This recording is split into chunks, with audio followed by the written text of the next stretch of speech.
ನಮ್ಮ ಧರ್ಮ ಬಿಟ್ಟು ಬೇರೆ ಧರ್ಮಕ್ಕೆ ಏನಕ್ಕೆ ಹೋಗೋ ಅವಶ್ಯಕತೆ ಇದೆ ನೀವು ಹೇಳಿ ನೋಡೋಣ. ಎಲ್ಲರಿಗೂ ನಮಸ್ಕಾರ. ನನ್ನ ಹೆಸರು ಕಾರ್ತಿಕ್ ಅಂತ. ಕಾರ್ತಿ ಸೋಲೋ 17 ಅಂತ ಯೂಟ್ಯೂಬ್ ಚಾನಲ್ ಸ್ಟಾರ್ಟ್ ಮಾಡಿದ್ದೀನಿ. ದಯವಿಟ್ಟು ಎಲ್ಲರೂ ಸಬ್ಸ್ಕ್ರೈಬ್ ಮಾಡ್ಕೊಳ್ಳಿ. ನನ್ನ ಒಳ್ಳೊಳ್ಳೆ ಕಂಟೆಂಟ್ ಕೊಡ್ತಾ ಇರ್ತೀನಿ. ಇನ್ಮೇಲೆ ಇನ್ಸಿಡೆಂಟ್ಸ್ ಆಗಲಿ ಮತ್ತು ಯಾವ್ದಾದ್ರು ಜಾಬ್ ಅಪ್ಡೇಟ್ಸ್ ಆಗಲಿ ಏನಾದರೂ ಅಪ್ಡೇಟ್ಸ್ ಕೊಡ್ತಾ ಇರ್ತೀನಿ. ದಯವಿಟ್ಟು ನಿಮಗೆ ಉಪಯೋಗ ಆಗುವಂತಹ ಕಂಟೆಂಟೇ ಕೊಡೋಕ್ಕೆ ಪ್ರಯತ್ನ ಪಡ್ತೀನಿ ನಾನು. ನೋಡಿ, ಇವತ್ತೊಂದು ಸಂದೇಶ ತಂದಿದ್ದೀನಿ ನಿಮ್ಗೆ ಹೇಳೋಣ ಅಂತ. AP ಹೈಕೋರ್ಟು ಒಂದು ಮಹತ್ವದ ನಿರ್ಧಾರವನ್ನು ತಂದಿದೆ ಇವತ್ತು. ಕ್ರಿಶ್ಚಿಯನ್ ಧರ್ಮಕ್ಕೆ ಕನ್ವರ್ಟ್ ಆದ SC ಅವರಿಗೆ ಯಾವುದೇ ರೀತಿಯಾದಂತಹ ಸೌಲಭ್ಯಗಳು ಕೊಡುವುದಿಲ್ಲ ಎಂದು ಹೈಕೋರ್ಟು ತೀರ್ಮಾನ ಮಾಡಿದೆ. ಅದು ಕರೆಕ್ಟೇ ಅಲ್ವಾ? ನಿಜಾನೇ ಅದು. ಈಗ ನಮ್ಮ ಧರ್ಮ ಬಿಟ್ಟು ಬೇರೆ ಧರ್ಮಕ್ಕೆ ಏನಕ್ಕೆ ಹೋಗೋ ಅವಶ್ಯಕತೆ ಇದೆ ನೀವು ಹೇಳಿ ನೋಡೋಣ. ನಮ್ಮ ಧರ್ಮದಲ್ಲಿ ನಾವು ಹುಟ್ಟಿದ್ದೀರ ಅಂದಮೇಲೆ ಬೇರೆ ಧರ್ಮಕ್ಕೆ ಏನಕ್ಕೆ ಹೋಗ್ಬೇಕು ನಾವು? ಕ್ರಿಶ್ಚಿಯನ್ಸು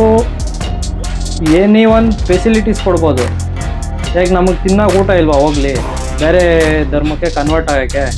ಹೈಕೋರ್ಟು ಇದಂತೂ ಒಳ್ಳೆ ಮಹತ್ವದ ನಿರ್ಧಾರ ಅಂತ ನನ್ನ ಅಭಿಪ್ರಾಯ. ಅದು ನಿಮಗೆ ಬಿಟ್ಟಿದ್ದು. ನೆಕ್ಸ್ಟು ಏನಾದರೂ ಹೇಳ್ಬೇಕಾದ್ರೆ ಈ ವಿಷಯದ ಬಗ್ಗೆ ಹೈಕೋರ್ಟು ತೀರ್ಪು ನೀಡಿದೆ. ಅದನ್ನು ಸುಪ್ರೀಂ ಕೋರ್ಟು ಎತ್ತಿ ಹಿಡಿದಿದೆ.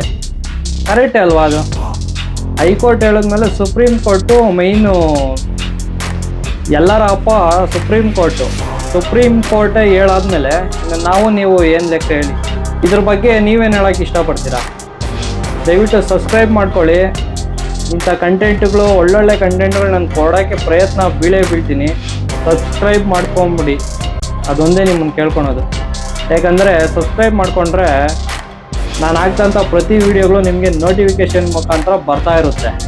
ಅದಕ್ಕೆ ಸಪೋರ್ಟ್ ಮಾಡಿ. ನನ್ನ ಹೆಸರು ಕಾರ್ತಿಕ್ ಅಂತ. ನಿಮ್ಮ ಸಪೋರ್ಟ್ ಇದ್ದರೆ ನಾನು ಮುಂದೆ ಬೆಳೆಯೋಕ್ಕೆ ಸಾಧ್ಯ. ದಯವಿಟ್ಟು ಎಲ್ಲರೂ ಸಬ್ಸ್ಕ್ರೈಬ್ ಮಾಡ್ಕೊಳ್ಳಿ.